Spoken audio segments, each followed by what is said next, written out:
It's just before sunset in Santa Cruz, Bolivia. Lamia Flight 2933 is about to take off. On board is Brazil's Cinderella football team Chapecoense. They are on their way to Colombia to complete a remarkable fairy tale season. Based in the small city of Chapecó, southwest of Sao Paulo, the mid-level team has made an unlikely climb up the ranks of South American football. Now they're heading for their first ever final in the prestigious Copa Sudamericana. The team has hired a small Bolivian airline called Lamia to take it to Medellin. The plane departs Santa Cruz, Bolivia at 6:18 p.m. It will be a near 4.5-hour, 1,600-mile trip to Rio Negro just outside Medellin, Colombia, the site of the championship game. Captain Miguel Quiroga and First Officer Fernando Goitia are veteran Bolivian pilots with more than 6,000 flight hours each. A young Bolivian pilot, Cici Arias, is observing from the jump seat.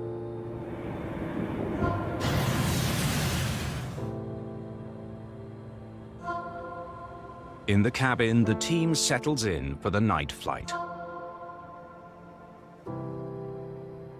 Far below, their destination, José María Cordova Airport in the city of Rio Negro, is very busy getting planes to and from its single runway. First Officer Goitia checks in with Air Traffic Controller Yaneth Molina.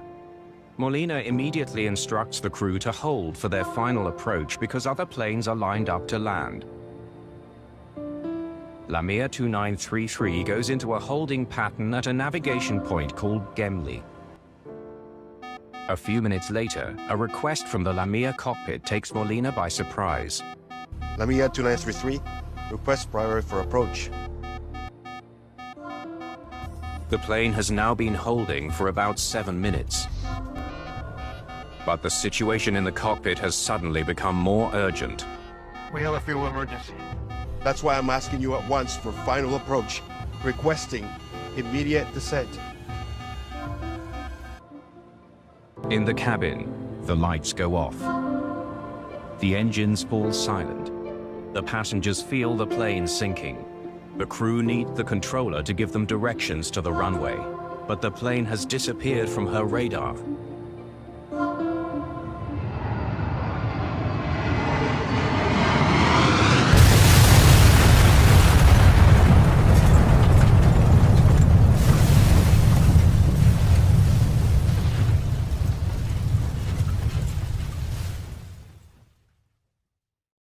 Emergency crews rush to the crash site.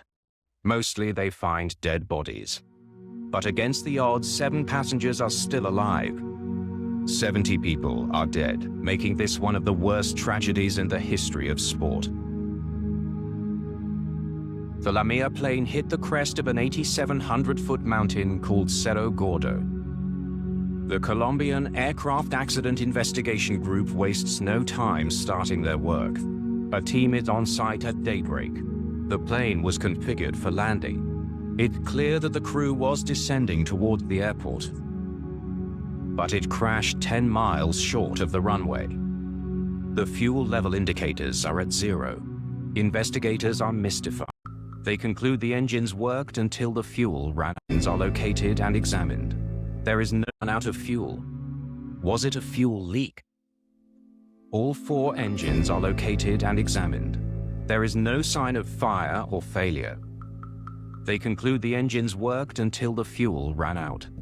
The question is, how did the fuel get so low in the first place? Was it a mechanical failure or human error? The entire football world is grieving. In the team's hometown, fans take to the stadium to pay their respects.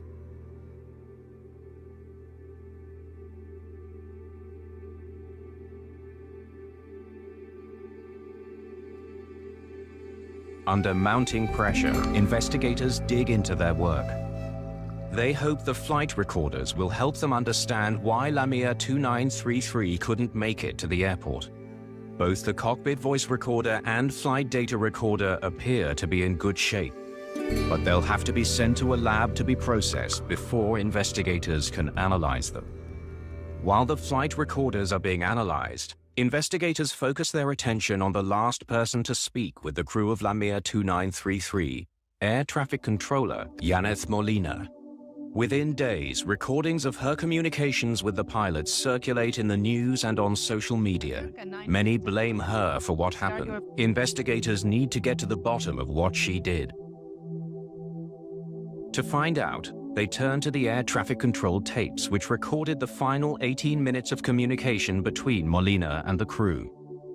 Even after reporting a fuel problem, the crew doesn't give Molina any cause for concern. Only when Molina checks in with them does the crew finally speak up. Moments later, the crew reports the plane has lost power. Investigators conclude Molina did what she could to help Lamia 2933 in those stressful moments before the crash. Investigators are ready to analyze the information from Lamia 2933's flight data recorder. 1 hour and 40 minutes before the end of the flight, the recorder cuts out. The investigators have no way of knowing what the crew said to each other in the moments before the crash. It's a huge setback. To understand why the pilots acted so recklessly, investigators search for clues in their training records. Both pilots recently completed proficiency checks for the Avro 146. The captain has more than 3,400 hours on the aircraft, but an examiner's comment outlining one of the pilot's weaknesses grabs the investigators' attention. The first officer was trained in the Bolivian Air Force and had been flying for 20 years, but he also has an examiner's comment that raises concern.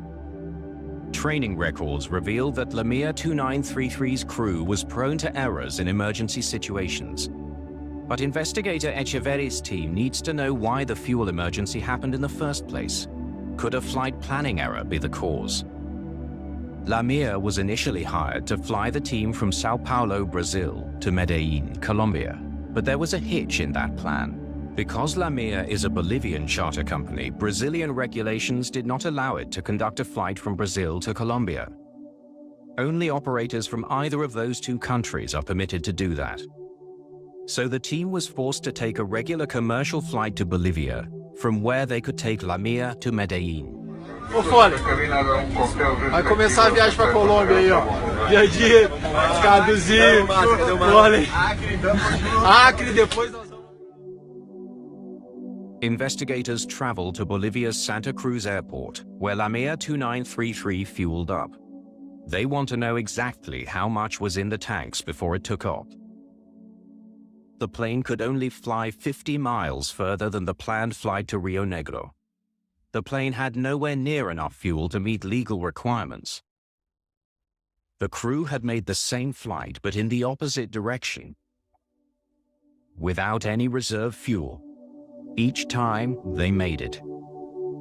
That led them to make a fatal miscalculation about the amount of fuel needed to get to Rio Negro. The crash would never have happened if they had refueled in Bogotá. But the crew would have had to explain to authorities why they left Santa Cruz without enough fuel.